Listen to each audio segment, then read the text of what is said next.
Firstly, thank you for coming back to Australia. Thank you. My question is to do with people's connection to guides or angelic forces or people that have passed on, and I just would like to know your thoughts on that, and they don't need to be proven either. And I saw your lizard too. Sorry? And I saw your lizard today too. You did? Yes, and I took a photo for you. Send him to me. Just before you answer, before you were talking about the lizard today, I arrived and they were talking about the koalas in the trees. So I've been going, please, koala, come to me, and yeah. I think you just got to get your vibration right.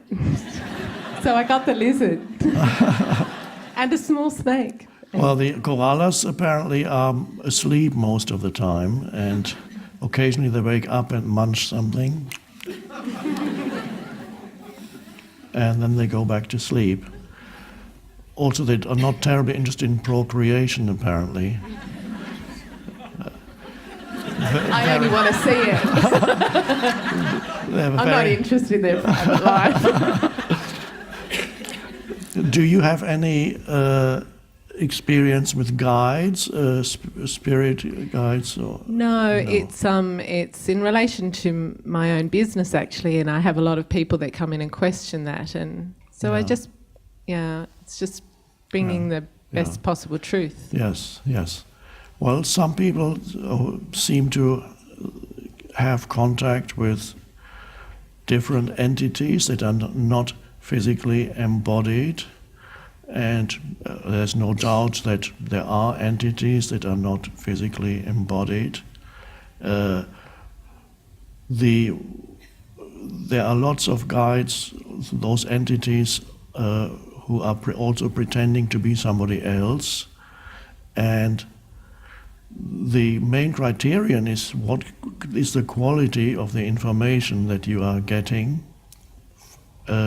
rather than trying to figure out who they really are. And this also applies to so-called channeling, when this is still quite popular, I suppose, in some places more than in others. In the States, there's a town called Sedona, which is a New Age, kind of in Arizona, a New Age town, where it seems every other inhabitant channels some kind of spirit guide. So I have seen many channeled writings, and a large percentage of them seems not all that relevant to anything. Small percentage, yes, there's something there. A prominent example is the Course in Miracles, which is not for everybody, but it is a high quality text, scripture, whatever you want to call it, and that was definitely channeled because the person who wrote it had an inner dictation, and she wrote down what she heard. She did not fully understand what the dictation was saying, and she couldn't live it, the teaching, and yet the book was produced. You may have heard the saying as far as deceased people are concerned. Some people think the moment they're deceased, they know everything. But there's a saying that goes, just because they are dead doesn't mean they are smart.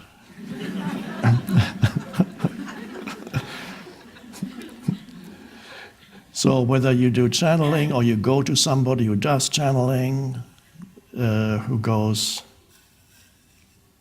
the eyes usually close and they go, "This is so-and-so talking to you." And whether or not it's genuine, listen to the quality of the teaching. If it is a teaching, the words, is it fictitious? Could it be information that you have to believe in, and they could say anything? And does it make any difference to your life whether or not what they say is right or wrong? Perhaps they're talking about life on those distant planets and what happens there. It could be a science fiction novel, as far as you are concerned. But some people are so impressed by the fact that these are channeled entities, they go, okay, and then what happens on those planets? Or they identify themselves as big entities from outer space. Who knows? Ashtar, my name is Ashtar, commander of the Galactic Fleet.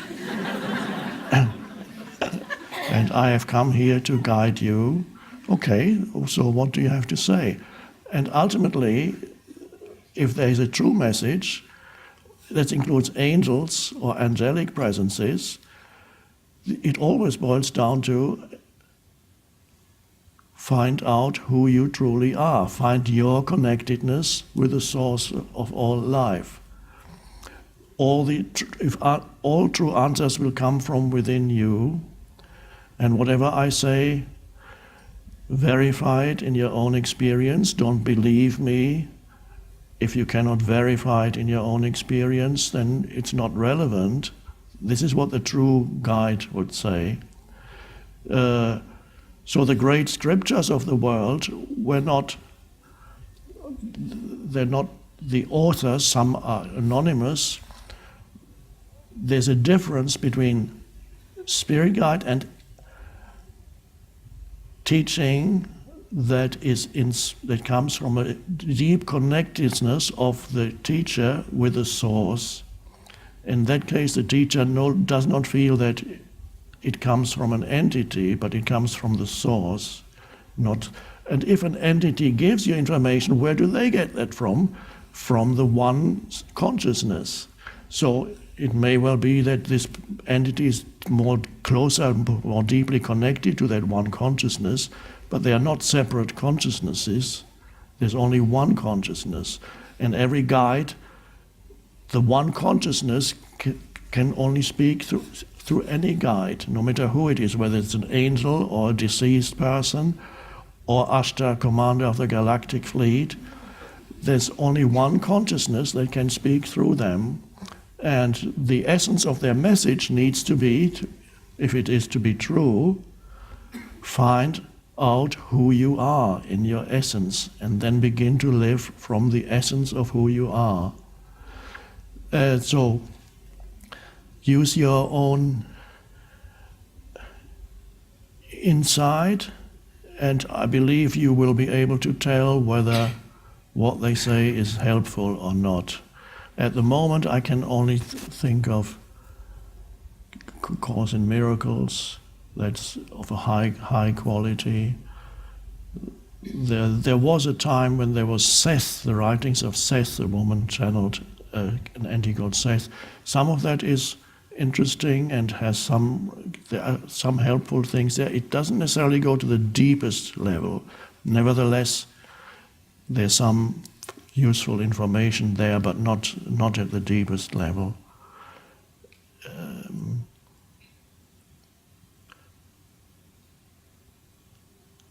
When I speak, I don't feel that some other entity speaks through me, but I do realize that this is not the person speaking.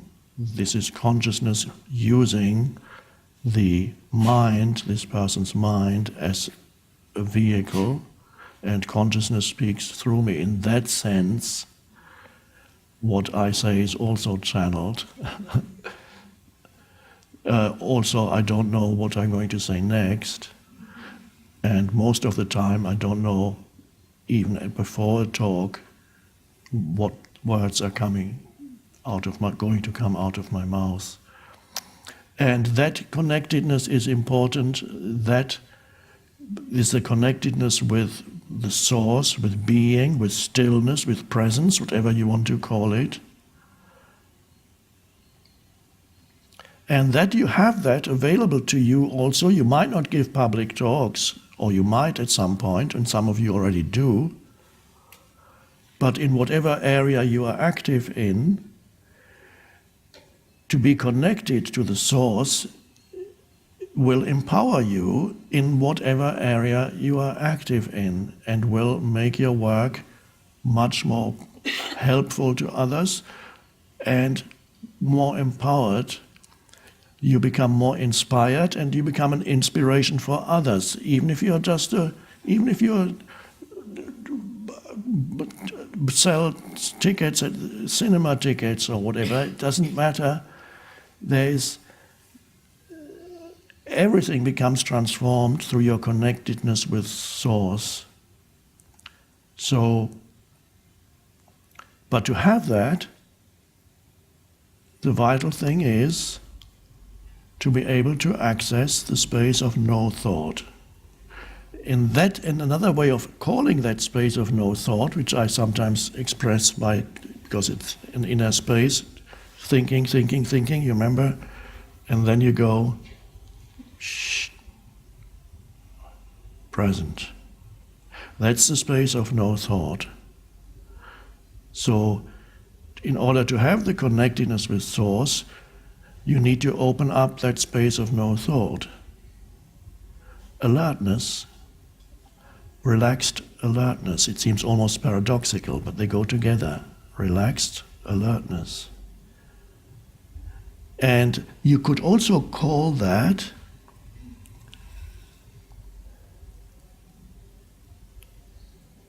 becoming comfortable with not knowing.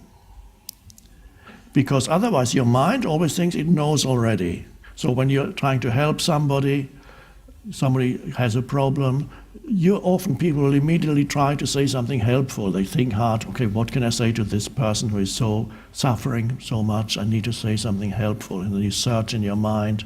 And usually it's not that great, and it's not well received by the person, and it's not that helpful. They might say, okay, thanks.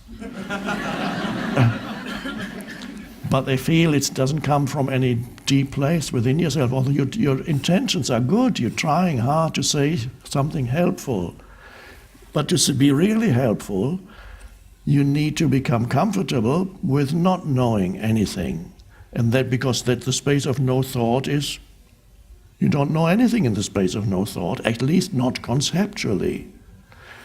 The miracle is that in the space of no thought, you access the source of all knowledge, but it hasn't reached concepts yet. It's potential of all knowledge, the primary source. So many people are actually afraid of going there because they're afraid of not knowing. And so they need to keep thinking. So if somebody comes to you, let's assume you have practiced already beforehand, not knowing, for example, by not labeling compulsively everything around you, but actually be present with a tree, with the sky, with another person. And so you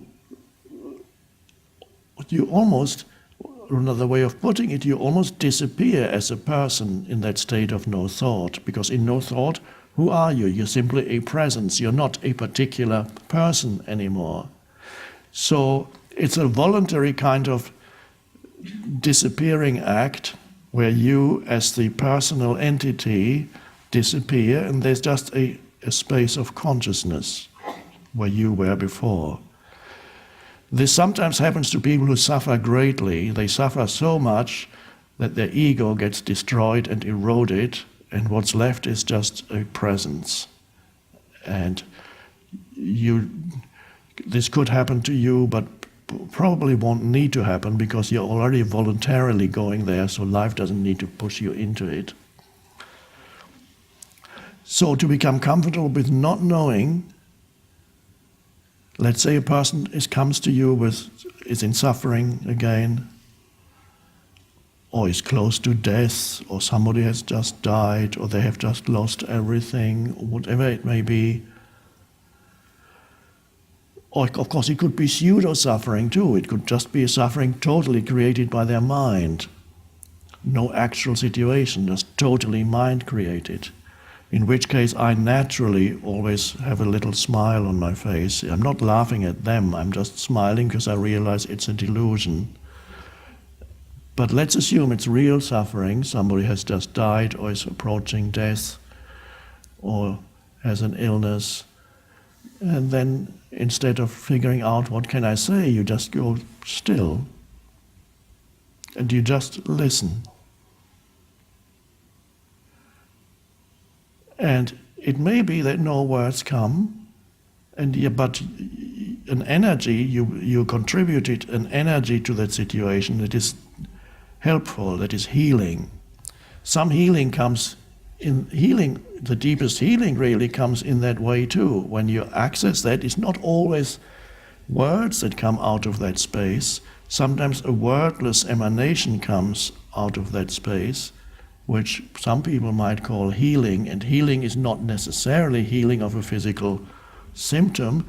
There's a deeper level of healing that helps that other person to connect with the deepest source within themselves. And that's really the ultimate and true healing. So when I was many years ago, I was beginning to work with people who came to me for advice and counseling and so on. And I was always naturally becoming very still. So it all came out of that. I never knew the answer beforehand. Just get still and listen. Oh. And I may have told the story before that for a while I thought I was a healer, because that was early on after my shift in consciousness when I didn't understand much. So I was sitting with a woman who had been a Catholic nun for 15 years and then left the order because she hadn't found God yet. And she came to me, and I was sitting in that state of not knowing, but being comfortable with not knowing, not being uncomfortable with not knowing, because that's not pleasant and then it gets blocked immediately.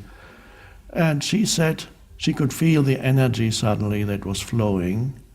And she said, "Oh, you are doing healing, you're a healer." I said, "Oh, that's what I am." And I thought, oh, so that's what this energy is. And then for a couple of years, the word must have spread. People called me a healer. And some people came for physical healing. And some people had a pain there, and the foot was hurting, and can you heal my foot? Well, I don't know. And then I realized, after 2 years, most people who then came were just interested in getting rid of certain symptoms. They were not interested in a deeper healing. So I made an announcement that I am not a healer. So the main thing is what any spirit guide or angelic presence, the most essential information that he, she, it can give you is to get in touch with the source yourself, because if they are highly evolved beings, they are in touch with the source. And all their main work then must be to help you to evolve also and be in touch with the source. So these, if there are any presences, angelic or otherwise, they are not independent consciousnesses. They are evolved expressions of the one consciousness. And whether or not they are evolved expressions or not so evolved expression of the one consciousness, you will be able to tell, I believe, when you listen to what they have to say. Thank you. Thank you so much. Thanks.